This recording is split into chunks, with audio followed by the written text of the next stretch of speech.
All right, so very interestingly enough, during a stream, Old World news just dropped, which I can't believe, honestly. So the Old World team are back again with another development diary, this time with an exciting look at some changes to the rules. Oh my god. Okay.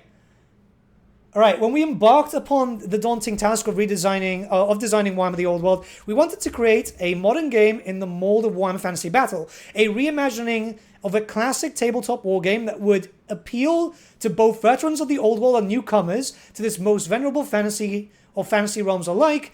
With this in mind, we set about playing a lot of games. Okay, so we got some art here, well, a picture. Oh, wow. Oh, wow. That's a big dwarf army. I really hope that's not 2,000 points, because that's a lot of dudes. It's more of a display thing. Though you can see White Lion chariots, which is great. Pretty much all the old dwarf stuff is back too.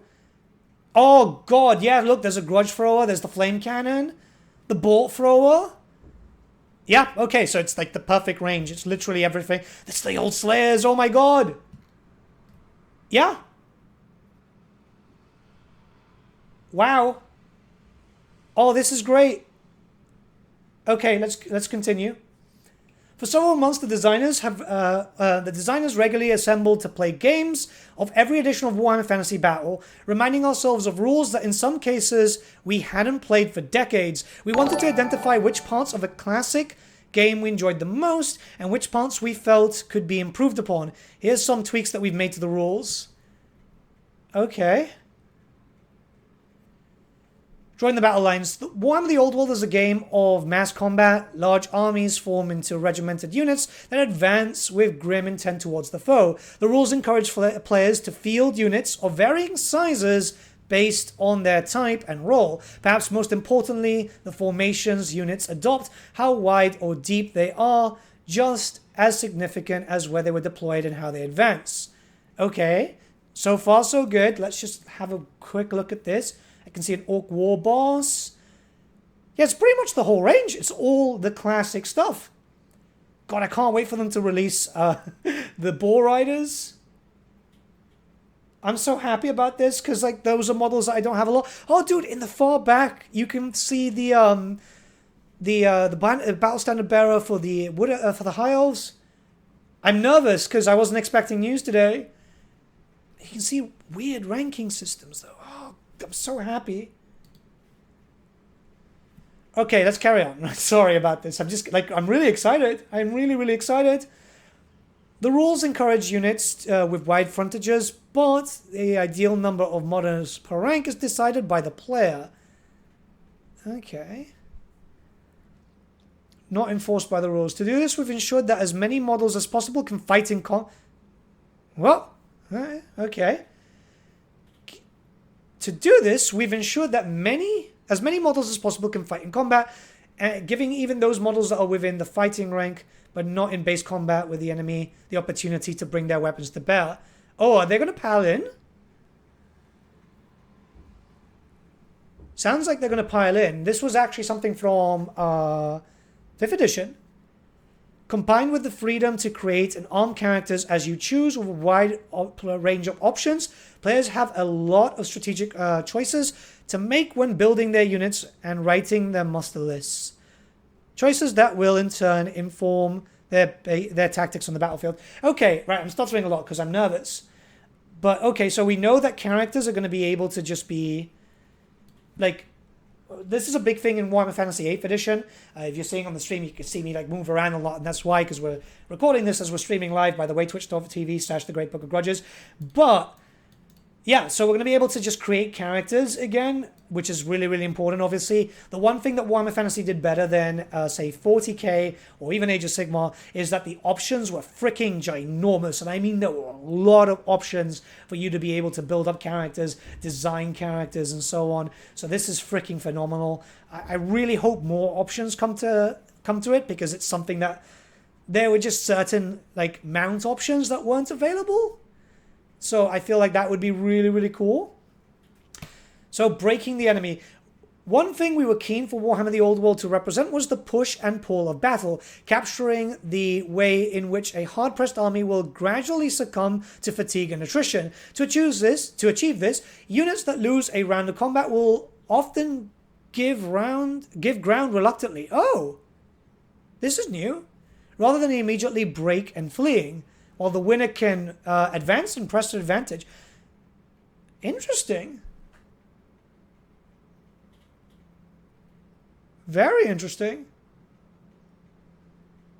Huh.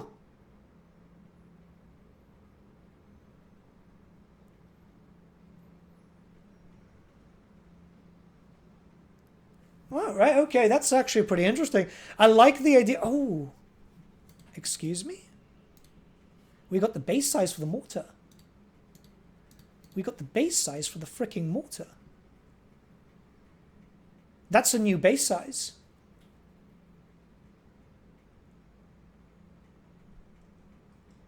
Yeah. That's freaking cool. Oh, good. I just realized it's the whole, it's the old castle. All right, well, let's continue. We've been able to see that. Players will quickly learn, however, that a cunning enemy will use this push and pull of battle units to lay traps, and an advancing unit runs the risk of exposing a vulnerable flank. Well-timed countercharge. Okay, this is really, really good. Yeah, there's a tug of war mechanic now. This is pretty interesting. You can see the new stuff there. This is pretty cool. Power of magic. Magic is integral to the game, though the mechanics of its use are simple. The untutored wizards of the old world practice strange laws of magic of their own devising, manipulating the winds of magic and crafting spells that suit their purpose. While such recklessness might alarm some, it gives wizards freedom to cast a wide range of spells with ease.